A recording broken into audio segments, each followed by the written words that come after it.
Honoring God. When we give, pray, and fast, we should do so with pure motives that glorify God and not ourselves. Here now is Gene Getz. Jesus goes on next in this presentation, particularly to his 12 men, to deal with two acts of worship, God-ordained acts of worship.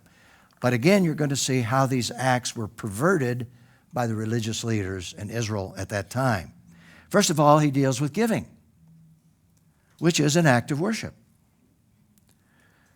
And this is what Jesus said, "But when you give to the poor, don't let your left hand know what your right hand is doing, so that your giving may be in secret, and your Father who sees in secret will reward you."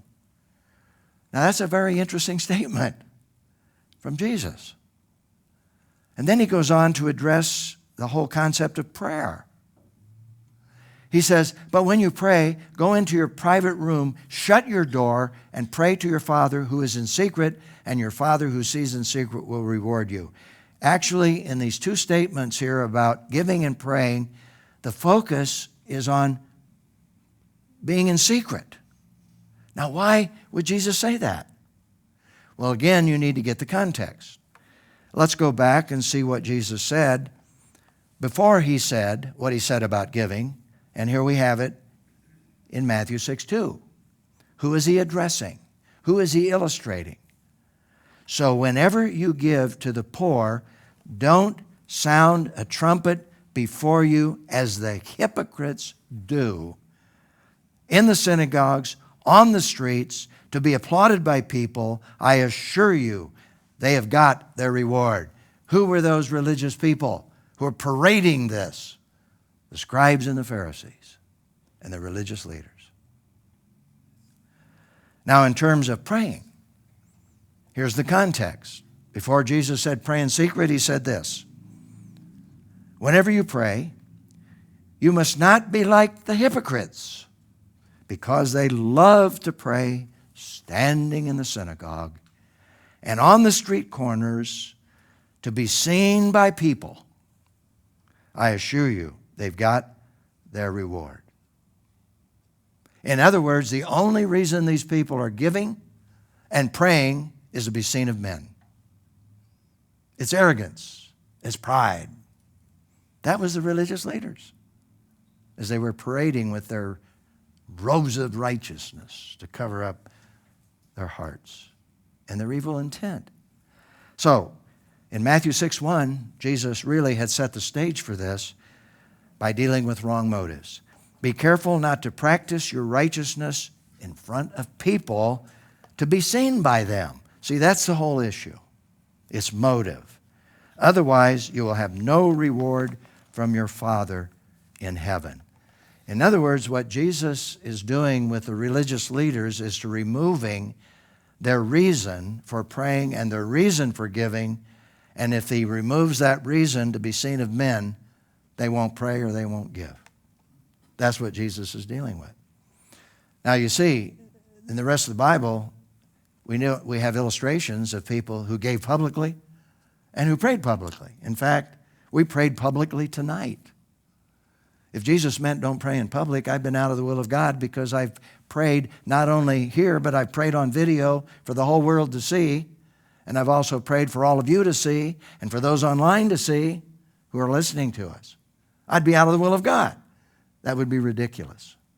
That's not what Jesus was really saying. He was dealing with their motives, with their heart motives, and going right, penetrating to their hearts. For example, in giving, the apostles commended Barnabas while the whole world was watching, including us.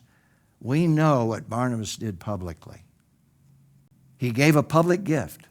For his public gift, when he sold a field he owned, brought the money and laid it at the apostles' feet. It was so public that the apostles changed his name to Barnabas, which means son of encouragement. We need models of generosity.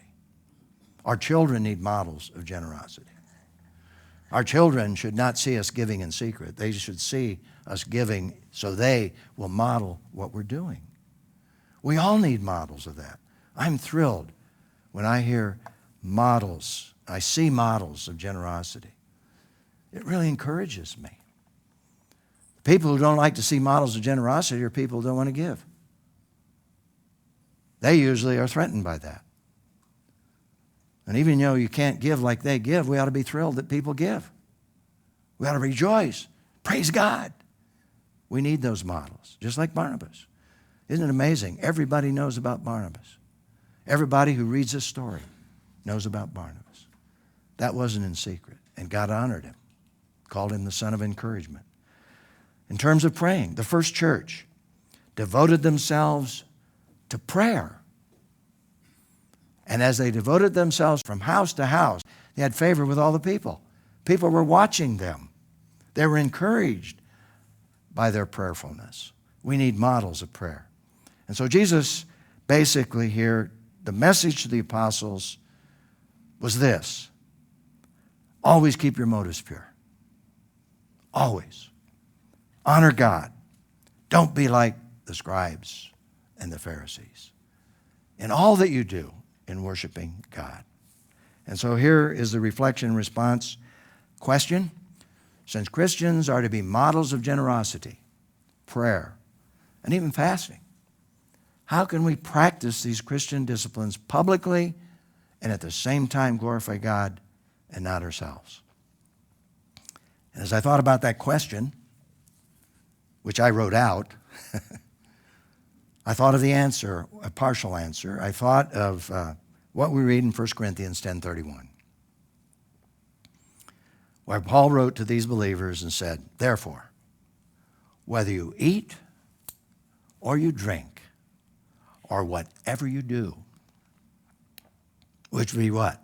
Prayer, giving, and everything else that you do. Do everything for God's glory. See, this is the mindset. If we don't have that mindset, if we don't have that commitment to glorify God in everything we do, then we'll start doing things to glorify ourselves. And this comes about when we present our bodies to the Lord, a living sacrifice, and we're transformed into Christ's image, not conformed to the world, which obviously does things to be seen of men.